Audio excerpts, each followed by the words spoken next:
E aí, pessoal, mais um Papo de Corre, eu e Pedrinho aqui hoje na área, com um convidado super especial que tá com a gente aí já há um bom tempo, né, na nossa história. É um cara que a gente já queria trazer aqui para vocês, né, com dicas que vai trazer não só na parte de inovação, logística, mas também de ser humano. É um profissional que já foi de mercado, hoje empreendedor, serial também, já teve várias coisas, ele vai contar aqui um pouco da sua trajetória. A gente está aqui com o Denis Loupado, um cara que de fato, não precisa nem a gente pudesse falar aqui, buscar aqui no Google, um cara que tem uma filosofia de trabalho, de perseverança muito bacana, que tá com a gente já há um bom tempo, como eu falei. E aí, Denis, como é que tá aqui no Rio de Janeiro? Sai de São Paulo, tava nublado, veio pro Rio de Janeiro nublado, como que tá aí? Não dá nem pra falar que... Você trouxe, tá ligado? Não posso falar que eu trouxe a chuva, já tava chovendo. Tava só aqui. Eu fui pra praia domingo. Pô, cara, eu tô em São Paulo, os caras falam que eu trago a chuva, porque eu levo chuva pra todo lugar. Pô, tô feliz demais de estar aqui, obrigado pelo convite. Confesso que eu tava...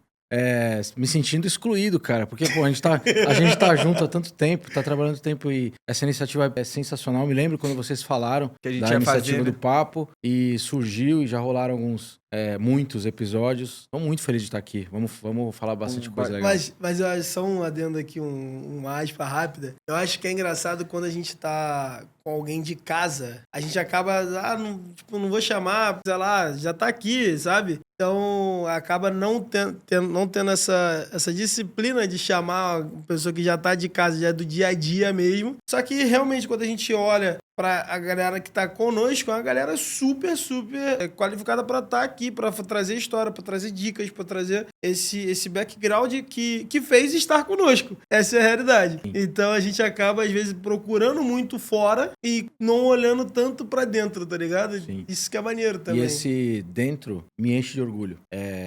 Embora eu seja de São Paulo, né, não esteja na operação Sim. aqui, mas agora o carteiro já está em várias regiões, ser citado como parte do time me enche de orgulho. Isso prova a tese de que a gente consegue gerar muito valor, mesmo não fazendo parte, né, da fundação da equipe, mas agora sendo membro do time. Então, eu acho que você só não estava fisicamente no Rio. Mas se tu parar pra pensar legal na trajetória aí, tu sempre teve ali, entrou como conselheiro, depois teve a operação no São Paulo, e aí, enfim, continuou como um eterno conselheiro ali. Bem próximo da gente. Exato, então assim... Mas aí, aproveitando aqui o do Pedro, olhando aqui pra galera, né, tem muitos jovens de favela, galera aspirante ali, querendo dar o seu próprio negócio. Você que já montou um negócio, já teve aquele gostinho, né, aquele frio na barriga de lançar produto, trazendo um pouco da tua visão, Denis, quando começou ali, o que motivou, de fato, ir para mercado, estudos, capacitação, como uma apresentação, a galera conhecer um pouco mais o Denis. Cara, só para dar um peso, seriedade com que vai ser a minha resposta, eu vou dizer o que eu digo pros meus filhos, né? Eu tenho um filho que vai fazer 18 anos aqui uma semana. Não, vai fazer 18 sexta-feira. Sexta-feira. Apaixonado por carro, que apaixonado sempre por fala. carro, né, também. E tem uma filha de 16 anos. Então é uma conversa de vida que eu tenho com eles. E então não é da boca para fora que eu vou dizer aqui. Realmente eu respiro isso. O Denis é um cara de quase 50 anos, olha, vou fazer 49 já também. E eu tenho uma jornada muito feliz, familiar, fui um cara muito bem criado, filho e neto de italianos. Não, eu fui forjado para ser aquele cara que estudou numa escola, para entrar numa boa empresa, para se aposentar naquela empresa. E isso coisa de gerações anteriores, né? Isso nunca me satisfez, cara. Isso aconteceu na minha vida, né? Eu tive uma carreira executiva muito exitosa. Eu tenho um pouco mais de 30 anos de carreira. Desses 30 anos, eu acredito que uns 22, 23 anos foi vivendo essa vida. Multinacional, cargo, salário, posições internacionais e tal. E eu sou muito grato a isso, porque isso me deu muito preparo como executivo, muito acesso. Tive muitas viagens internacionais, projetos fora, atuei, salvo engano, em 16 países. Só que, de novo, né, eu tinha tudo isso e, ao mesmo tempo, eu falava, cara, eu não tô devolvendo isso pro mundo. Isso não tá me realizando. Eu sei que é uma conversa, parece muito superficial, né? Parece aquela coisa de Instagram mesmo, mas é verdade o que eu tô dizendo. E eu realmente acredito que muita gente que vai escutar eu falando, principalmente da minha geração, vai se identificar com o que eu tô falando. Eu tive a coragem de fazer a virada. Claro que isso foi planejado. Sou casado com a Pri, a gente tá juntos há mais de 25 anos. Então foi um plano de casal em que eu, num dado momento da minha vida, falei, legal, essa carreira executiva ela não me satisfaz mais. O que é que eu vou fazer? Então aí começa a vida do empreendedor part-time, que eu falo, né? Então eu já tinha ali posições executivas e tal. Eu comecei a olhar para coisas que e aqui vem a primeira dica, para coisas que eu me identificava como, me satisfaziam como ser humano. Eu sempre fui muito ligado a bem-estar. Sempre fui atleta amador também, então eu comecei a investir em academias, comecei a fazer coisas próximas ali do que não lifestyle mesmo. do meu lifestyle, que não comprometeriam a minha vida como executivo. Só que isso começou a tomar um corpo tão grande, né? Quando você destampa a panela e deixa sair tudo que está ali pressurizado, não tem volta mais. Então, meu primeiro movimento foi esse, fui sócio de academias e tal, e num dado momento que dentro dessa questão do estilo de vida, eu falei, cara, eu tô indo pra minha posição executiva, e as pessoas percebiam isso, né? Você vem aqui para ganhar salário, a vida tá fora daqui. Numa dos empreendimentos que eu tive como part-time foram academias, a gente teve mais de 3 mil alunos. E eram academias de CrossFit. Eu também fui um early adopter em CrossFit, tá? Fui um dos primeiros malucos do Brasil a praticar e competir no CrossFit. Dessas 3 mil pessoas, eu vi gente saindo do sedentarismo, gente saindo da depressão, salvando casamento. Teve caso depois de um amigo que confidenciou que pensou em tirar a própria vida e a atividade física mudou a opinião dele. E aquilo eu falava, cara, se por um lado eu tenho essa transformação, o que está acontecendo com a minha vida? Eu comecei a refletir de fazer um movimento de total virada. Isso aconteceu em 2017. Então eu tinha tudo, numa conversa um dia com meu pai, né? Eu disse isso pra ele. Falei, pai, eu tô pensando em fazer essa virada de vida. Como é que ele fez? Ele achou um absurdo, né? Falou, Tá peraí, maluco? você tem cargo, você tem salário, Tem 13º. você tem benefícios de uma posição de liderança, você tem uma vida confortável, Faz você isso tem tudo tudo. mesmo? Eu falei, pois é, tenho, mas ao mesmo tempo não tenho. E aí planejei, fiz a virada. Dali, há pouco tempo eu tava... Essa última empresa, eu digo que é o meu último emprego. Ela foi adquirida por outra... ela foi adquirida por outra empresa e eu tive que tomar uma decisão de layoff, né? Uma empresa de 20 mil funcionários compra outra de 20 mil, não vira uma empresa de 40 mil funcionários. E Pega os melhores de cada um. Né? eu fazendo essa reflexão, esse planejamento familiar, eu me coloquei nessa condição de sair também. E foi assim que eu me joguei do avião sem paraquedas, tá? A metáfora é essa. Não tinha nada preparado no sentido... Absolutamente nada. Eu só sabia o que eu não queria mais. Eu não queria mais me recolocar como colaborador, CLT, numa outra empresa. E isso foi me levando pro empreendedorismo full time. Aí, abreviando bastante a história, né? E trazendo aqui uns insights para quem tá assistindo a gente. Eu já tinha ali um movimento de entender o que eu gostava de fazer, o que eu fazia bem. Trouxe a bagagem todo o meu preparo, né? Então eu tive a oportunidade de fazer pós-graduação, MBA, viajei para fora do Brasil e nada disso é descartado. Tudo isso te prepara para quando você vira um empreendedor, e a gente é prova disso, porque a gente trabalha juntos, né? E isso, você traz essa bagagem, só que você começa a alçar voos por si mesmo. Te prepara ali para uma jornada que não tem fim, né? Empreender... Dali, então, eu falei, bom, vou fazer o quê? Comecei a me colocar, coisas que vocês fazem muito bem, fazemos muito bem, comecei a criar networking. Comecei a me colocar em situações de discussão sobre startup, em ambiente de aceleração, e era um dinossauro, né? Eu era um ET, porque eu até então... Fala aí, Pedrinho. Não, porque tu 22 anos aí de corporação. Sim. E aí tu pega uma galera que nasce na época da startup, para pensar. Tem o seu próprio dialeto, né? Já tem o seu próprio dialeto, já tem ali, na verdade, o normal da pessoa é a startup. Sim. É a questão da tecnologia, a questão da inovação, o que é totalmente diferente de uma galera que já tá há 20 anos no mercado, no corporativo. Então, realmente, ter esse choque de realidade... E é interessante, né? É outro idioma. Eu falei, eu realmente tô fora desse mundo da inovação, das startups. Eu lembro a primeira vez que eu fui no Cubo, ainda como executivo, fiz lá uma excursão, né? E assisti um pitch de uma startup ali, coisa de 5 minutos. Eu olhei aquilo e falei, cara, que mundo que eu vivo? Se isso aqui é o futuro. E aí eu trago novamente a responsabilidade de pai. Se isso aqui é o futuro e a garotada vai trabalhar em profissões que nem existem, o que é que eu tô fazendo com meus filhos? Eu vou voltar pra eles e vou dizer, se formam numa boa faculdade, entram no emprego, se aposenta, eu não posso fazer isso. Então essa é a pressão que eu me coloquei para fazer a virada. Desse movimento de me atirar do avião sem paraquedas, eu me envolvi com vários ambientes de inovação. Isso vai dando materialidade, você vai encontrando caminhos. Dali surgiu, coisa de 4 meses, surgiu uma ideia que foi a de patinetes elétricas. E a gente mergulhou nessa. E é isso que eu ia te perguntar. Hoje você foi um dos caras que realmente trouxeram a visibilidade para o patinete elétrico. Beleza que eu vejo, e aí você vai poder falar um pouco melhor do que eu nesse assunto, eu vejo que teve uma onda do patinete elétrico, pelo menos aqui no Rio, tá? Teve uma onda ali, então tinha patinete elétrico para tudo quanto era lugar. Do nada, não sei o porquê, mas do nada morreu isso. Então a gente, beleza, teve ali a pandemia e tudo mais, mas também morreu, então ficou sem patinete. E agora eu vejo de novo uma nova crescente ali da galera começar a usar. Já tem alguns patinetes elétricos aqui no centro do Rio, em alguns lugares ali da Zona Sul. Não é uma coisa muito para toda a cidade, até porque também a mobilidade necessariamente eu não vejo funcionando na zona sudoeste agora, que agora é Barra, aqui não é mais zona oeste, é zona sudoeste. Então eu já não vejo mais, eu não vejo também pegando, a não ser que seja na orla, que aí ele tem um espaço mais controlado e tudo mais. Mas, primeiro, da onde surgiu essa ideia do patinete? Eu entendo que, como você falou, já teve aquele... Você procurava coisas perto do seu lifestyle, então eu entendo que o patinete é uma parada que traz anda junto com esse lifestyle, mais saudável, mais fitness, mais olhando para o meio ambiente também. Então, ok, mas da onde surgiu isso? E como é que você vê esse movimento, essa crescente, depois ficou um pouco mais morno o mercado, depois agora está ficando um pouco mais aquecido? Como é que você vê essa questão do patinete? Legal, é justamente o ponto que você pegou, né? Desses 6 primeiros meses em que eu fui entender o que eu ia fazer como empreendedor, já que eu não ia me recolocar como executivo no mercado, surgiram ideias para eu mentorar, pela experiência que eu já trazia como executivo. Algumas startups eu entrei como anjo, com um ticket muito baixo, e essa ideia era a convergência de 2 fatores. Era para trabalhar e era para investir muito dinheiro, todo o nosso dinheiro. A gente abriu a startup em Bootstrap, né? Bootstrap é o investimento próprio antes que você faça uma captação de alguém de fora.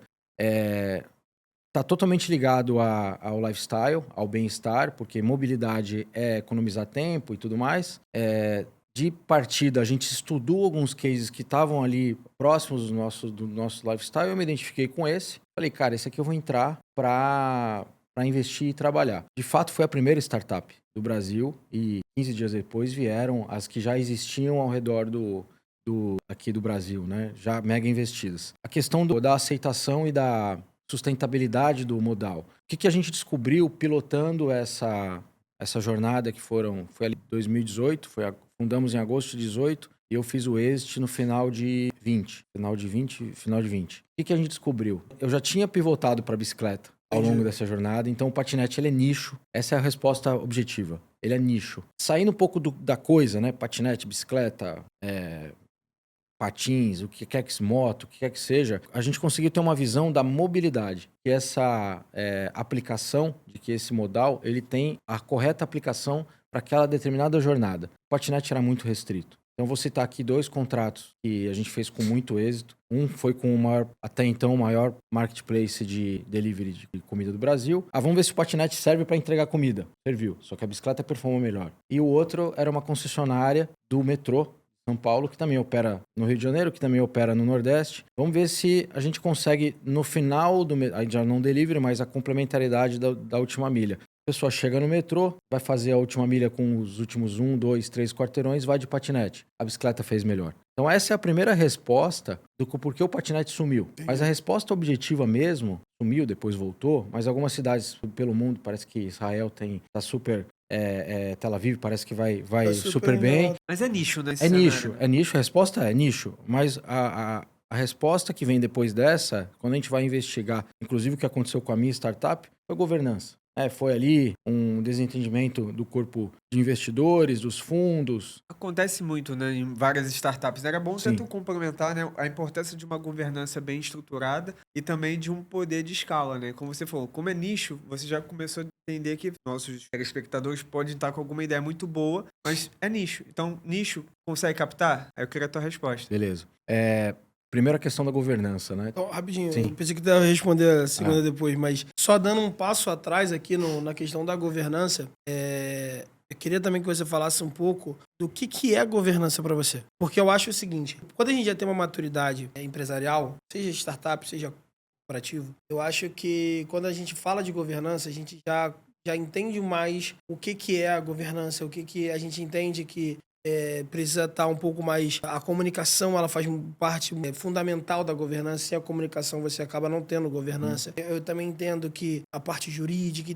Quando algumas pessoas que estão com uma startup muito pequena ainda, muito early stage, ela fala assim, cara, eu sou early stage, eu não preciso de governança, eu quero fazer acontecer. Eu não quero essa coisa de governança aqui. Eu era um dos caras que era muito avesso à governança como princípio, porque eu achava o seguinte, cara, a governança tá aqui para burocratizar essa parada e vai fazer com que a minha agilidade como startup vai morrer. Então, e aí depois, é claro, com um pouco mais de maturidade, eu vi que não era isso. Mas aí, eu queria também que você falasse um pouco do que é a governança para você e quais são alguns pilares de governança que podem ser aplicados em startups early stage. E como aplicar também, né?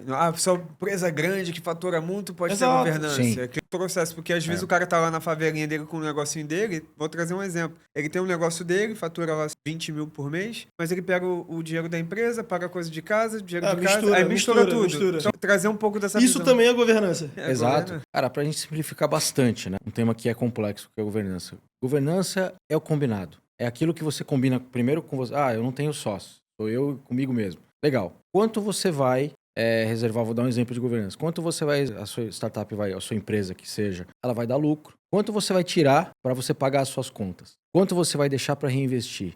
Depois eu vejo. Não existe depois eu vejo em governança. Na minha opinião, humilde opinião, para mim, o Carteiro Amigo é um exemplo de governança. O que é governança? É o combinado, são as regras ali enquanto você está nascendo. Sim, governança você combina quando você está nascendo, a empresa está nascendo, porque você parte do pressuposto que aquilo já deu certo. E além de que aquilo já deu certo, a startup tem uma velocidade, precisa ter uma velocidade exponencial. Então não é quando vai dar certo. Piscou.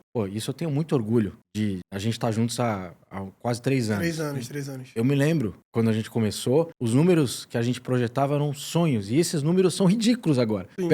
Ridículos de pequenos, perto do que o carteiro já se tornou. Olha como cresce. Então, se você parte do princípio que vai crescer e cresce rápido, combina desde já. Porque tem uma frase que ela se aplica muito quando falta governança. Uma startup, quando ela dá certo, ela dá errado. Porque não tem governança. Então, desde o combinado entre os sócios, desde como a gente vai se posicionar para o mercado, quem vai se posicionar, quem vai fazer. Eu chuto com a esquerda, então vou usar aqui o exemplo do futebol, né? Então eu fico mais para esse lado. Mas no meio do jogo eu decidi que eu quero ficar na defesa. O goleiro quer sair para atacar. Isso é governança. É cada um na sua posição que pode ser recombinado, mas minimamente tem que ser organizado. Tem que ser organizado. Isso é governança. Claro que quando a gente entra em esferas mais complexas, né, vem capital de fora, vem mais gente pro time e que vai dar pitaco, né? Normal, né? Que vai dar pitaco. Então, eu me lembro de uma das reuniões que a gente foi juntos, né, desses conselheiros que vieram depois do Shark,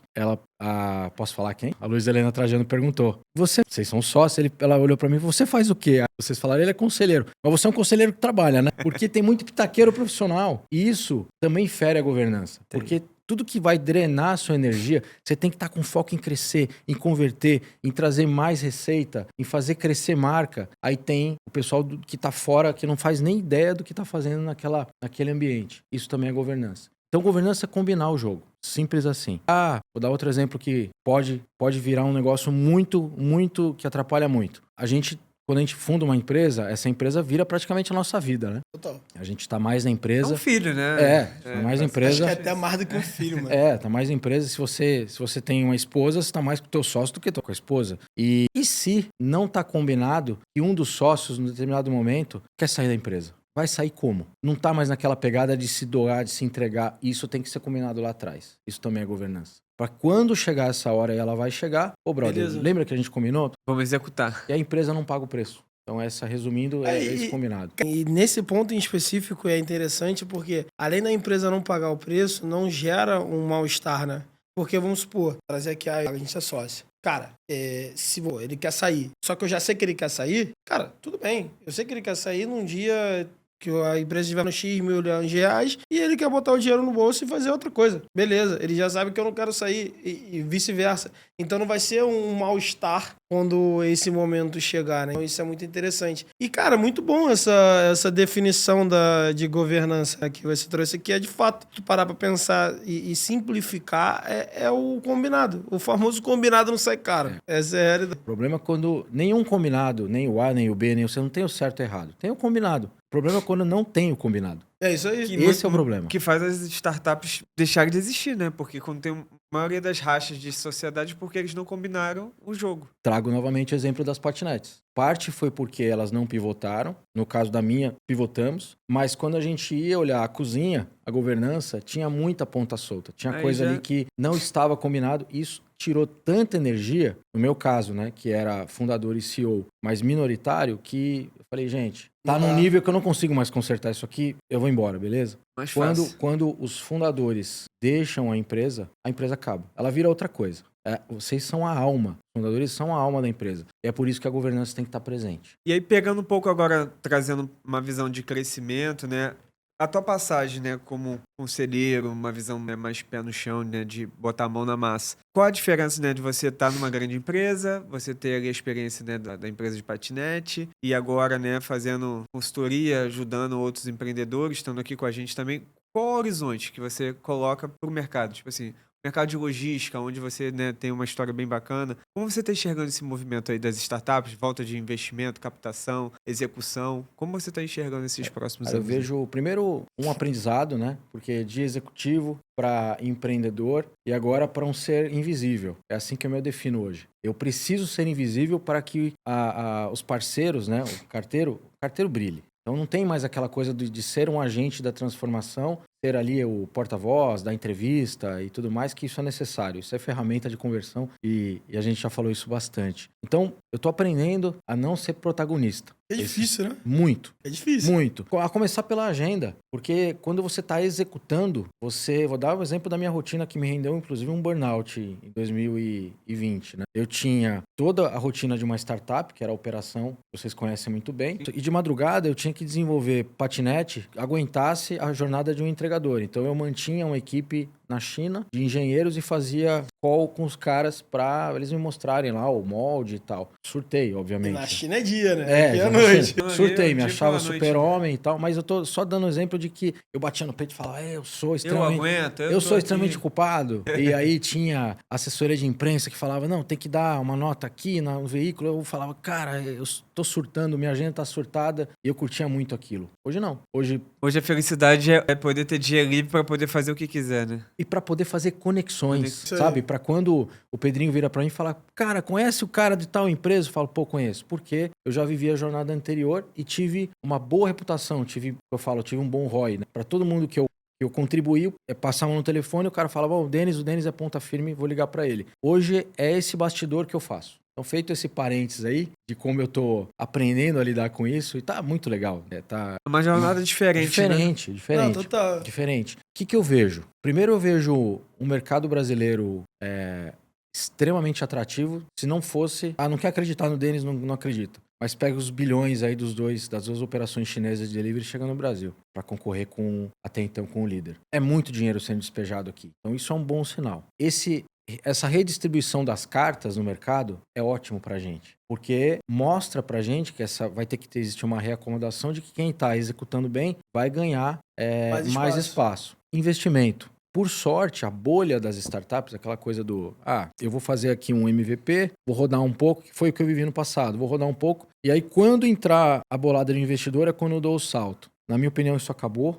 Foi em 2021. Acabou. E a boa tem que ser camelo, né? Exato. E a boa notícia hoje você não precisa mais tanto de investidores anjo. Você pode trazer clientes anjo. Aquele cliente que fala, cara, você ainda não está no nível que o carteiro, por exemplo, né? E tem casos assim. Você está no Rio de Janeiro, mas eu vou desenvolver uma parceria para que juntos você consiga me atender a nível Brasil. Então o cliente acredita e você é obrigado a se desenvolver para poder acompanhar ao cliente, né? Aqui em off, a gente estava discutindo o trabalho e o Pedrinho me mostrou os gráficos de um cliente cobrando o resultado. Então você é cobrado, você se desenvolve, atende o cliente aposta e dá mais demanda para você. Eu vejo esse movimento acontecendo. E aí, por fim, eu vejo o mercado brasileiro, olha o que eu vou dizer aqui, hein? Eu vejo o mercado brasileiro se defendendo desses investimentos gigantescos do exterior. Então, como que a gente se defende? A gente faz parceria. A gente passa a mão no telefone e fala, cara, eu faço bem isso aqui. Será que dá para você me atender? Ou vir... Esse aqui é um exemplo nosso, né? Uhum. Eu faço bem isso aqui e tal. Vamos fazer uma parceria que juntos a gente cresce em capilaridade e se defende e ganha mercado, de modo que eu conheço gente que está dizendo não para essas oportunidades de investimentos bilionários que estão vindo de fora para fazer com as suas próprias pernas. Então, resumindo aqui, né, essa minha transformação como profissional, essa questão dos clientes anjo e da execução e do camelo que você falou, né, startup camelo, e por fim as parcerias. Eu vejo isso muito claro. Tem mais duas perguntas, que o Pedrinho tem mais uma. A minha vou emendar uma na outra, tá? No momento que você chegou no Carteiro Amigo, para 3 anos, para agora, para os próximos movimentos nossos aqui, que a gente tem Missão 2030. Trazendo uma visão sua, de fora para dentro, para quem tá vendo a gente, assim, que vê aqui Pedrinho correndo para um lado, Thiago para o outro, marketing, visita, entrevista, premiações, não vê o time por trás que está tocando isso. Se a gente está aqui gravando hoje, quantas pessoas estão por trás tocando todos os nossos clientes, que não são poucos hoje, Não são né? poucos. São 8. Fora os B2Cs, que são os nossos diferenciais. Mas esse movimento todo que você viu lá atrás, toda essa estruturação. Né? Rapidamente, a gente pode falar do prêmio já? Como vai ser isso ainda aqui? não. Então. Tem 2 É prêmios. porque tem 2 prêmios, a gente vai te falar em off, tá Tem ligado? 2 prêmios aí Mas que a eu não gente... sabia se dava pra falar aqui, não sei quando vai. Tem 2 prêmios, tem 2 novidades aí que a gente vai De ter. repente, quando for pro ar... Porque eu não Aí sei, Aí você coloca aquele prêmio que ele não podia falar. Mas provavelmente vai ao ar próximo. Vai próximo, então Legal. não vamos errar. Vamos porque errar. Tá confidencial, aí a gente Confidencial. perde o prêmio. Perde o prêmio, mas tem mais 2 prêmios aí que são Oscar da... Para. Vamos parar. Mas olha só, quem vê a gente tá seguindo, Para, cada dia que vai vir solta coisas aí, pô, boas aí. para. Mas isso, o que você pegou no início e agora o que tá projetando na visão de 2030, tudo que você tá vendo aí do mercado de logística e o cenário. É uma resposta que não cabe nesse podcast. O que eu vejo de evolução e de potencial, uma coisa que até me emociona, porque coisas que nós falávamos há 3 anos atrás, vamos estabelecer uma marca, vamos mirar um faturamento, vamos fazer uma margem saudável, vamos deixar de ser quarteirizado e vamos ser terceirizado. Vamos direto dos clientes. Cara, isso é passado. Era sonho, né? Isso é passado remoto. O carteiro. Aí eu vou dizer, as conversas que nós tínhamos, elas eram muito mais primárias em termos de feedback. Vocês estão dando aula de empreendedorismo já. Vocês já são sinônimo de categoria, como marca e como profissionais. Criamos um podcast depois disso, né? A gente viu a necessidade. Multiprodutos. Lembra que a gente falava, não, o carteiro tem essa aqui que é a assinatura e tem esse aqui. Não, já é multiprodutos.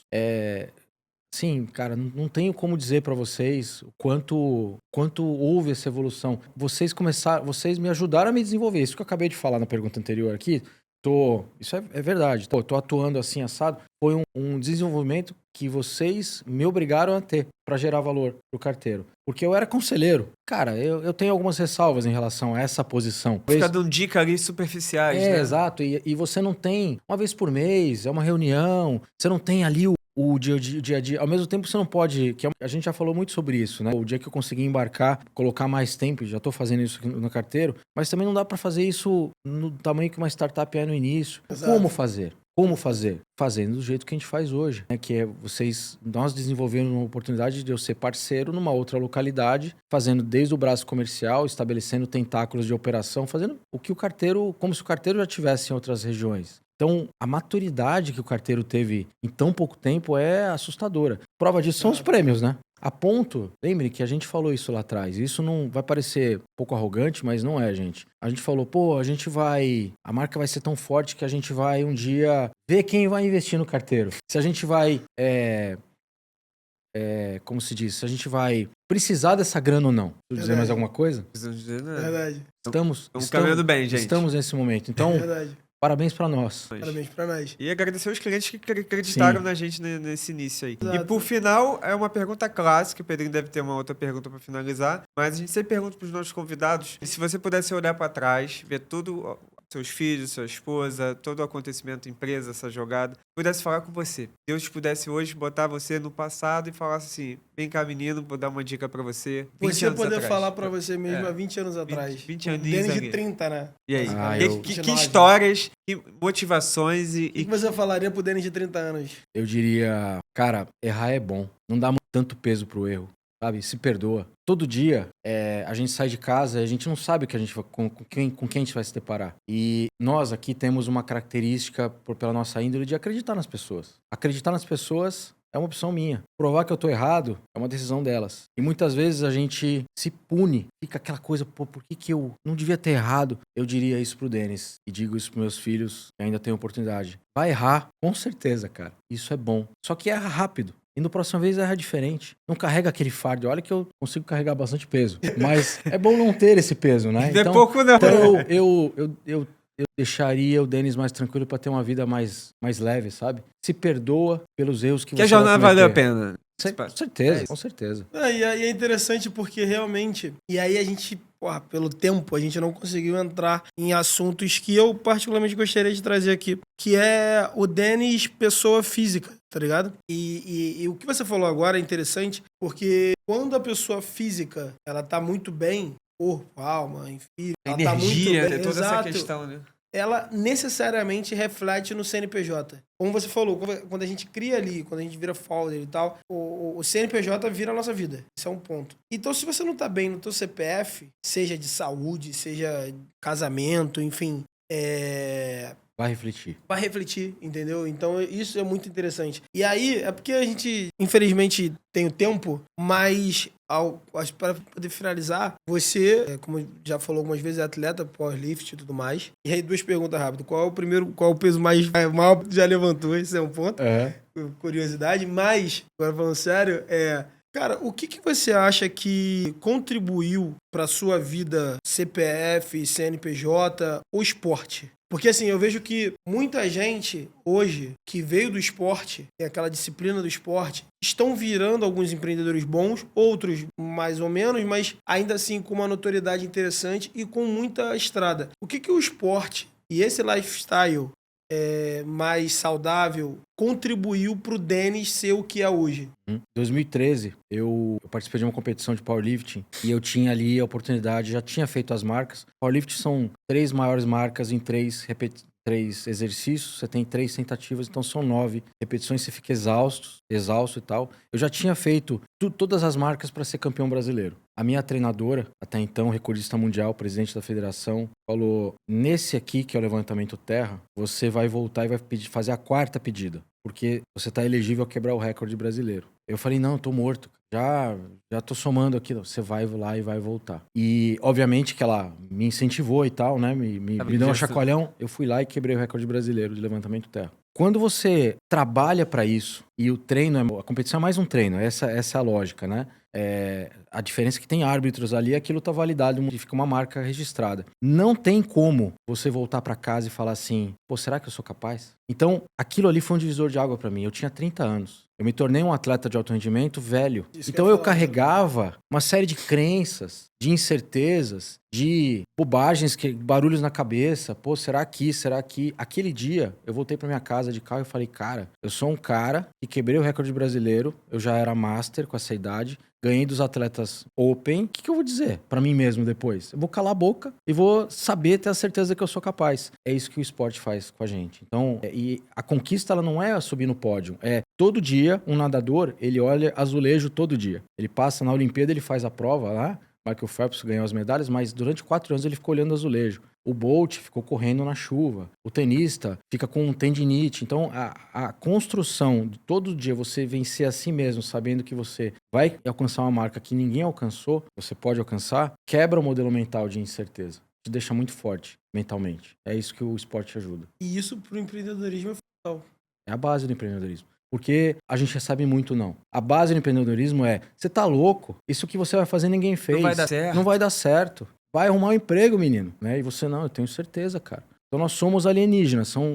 Fazemos parte do pequeno grupo de pessoas que sabe que pode. Mas isso não é arrogância. É apenas autoconhecimento. E todo mundo está convidado a alcançar. Só que, infelizmente, poucos conseguem. Uma dica final, se pudesse falar em 30 segundos aí pra galera, o que você aprendeu aqui hoje, na vida, que pudesse aplicar aí de uma forma objetiva, né? Mudar um pouco esse mindset. Eu vim hoje aqui sabendo desse encontro, lembrando da nossa primeira conversa. Esse cara me liga um dia, fala, ô, vamos bater um papo? Eu sou o Thiago do Carteiro aqui. Então, pô, vamos, cara, vamos. Então a dica é, com base na nossa primeira conversa, que foi assim, vamos trocar uma ideia pra ver se tem alguma sinergia? Nunca desperdiça uma conversa. Nunca. Acredita em todas as conversas. Alguma pode trazer alguma Uma ideia não vai estar madura ainda, você não vai estar num bom dia, outra pessoa não vai estar num bom dia, mas faça o exercício com base naquela blindagem mental. Ah, mas eu tenho que estar bem todo dia? Não, mas mostra que tá, cara. Deixa pra chorar no quarto. Pro mundo, aquele momento único que você pode ter de cruzar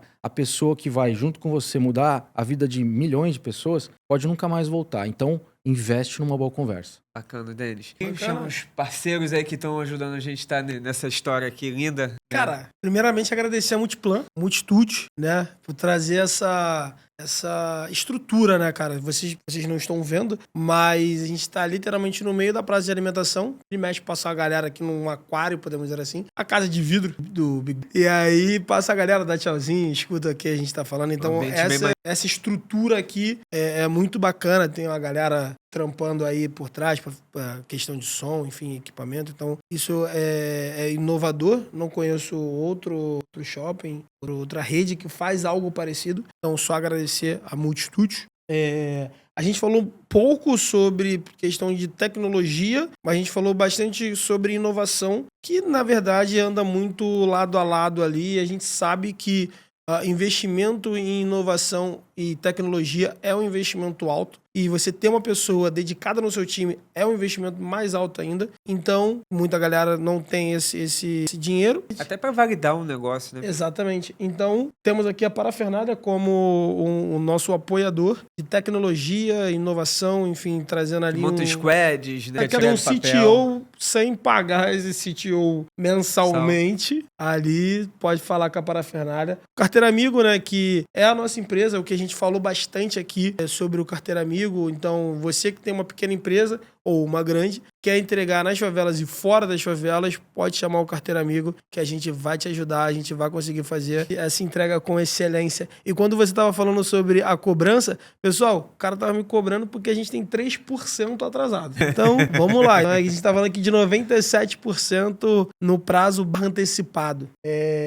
Multitude, já falei. E Viva, a gente falou muito aqui sobre construção de marca, sobre posicionamento, e não tem como você se posicionar feio. Você tem que estar bonito. O Denis estava falando, pode chorar depois, mas mostra pro mundo que você tá bem. É a mesma coisa com quando você tá falando aqui de imagem, de beleza, de construção. Você precisa estar não necessariamente bonito, porque o bonito é relativo, mas estar bem feito. Então você vê ali um site bem feito, você vê ali uma arte bem feita, e para isso você nasceu um gênio, ou você tem um marketing interno, ou você contrata alguém, que no caso seria a Viva. E vem ajudando a gente também nos cortes aqui, nesse trabalho todo, e nos trabalhos, né, que a gente vem desenvolvendo aí de mídias sociais, de posicionamento. Então, o Carteira Amigo vem não só, né, como o próprio Denis falou, né, a gente tem com várias facetas, né, então vai vir coisas boas aí, novos produtos, novo site, né, então acho que inovar, empreender, tá aqui conversando com amigos e tá com você, foi um prazer aí pra gente. Também. Prazer. Né, eu acho que construir sonho com várias pessoas se torna mais palpável, né, levantar esse peso. Acho que é bacana fazer essa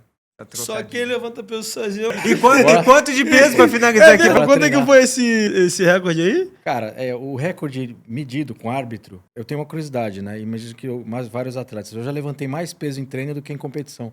Mas em treino? Não, em treino. Então o cara que foi mais, pô. Em treino eu fiz 300 quilos, em competição 260. Eita. É isso, galera. Tá ligado que uma pessoa de 80 quilos, tu bota assim, duas pessoas ali de... Mas vem cá, 300 de cada lado ou 300 num todo? Total. Beleza, então 150 de cada lado. Tu pode botar duas pessoas de 70 quilos, tá ligado? De um lado do outro levanta, entendeu? Galera, obrigado pela oportunidade de estar com vocês mais esse dia. Até um novo Papo de Corre aí. Valeu, gente. Abraço. Valeu, abraço. Valeu.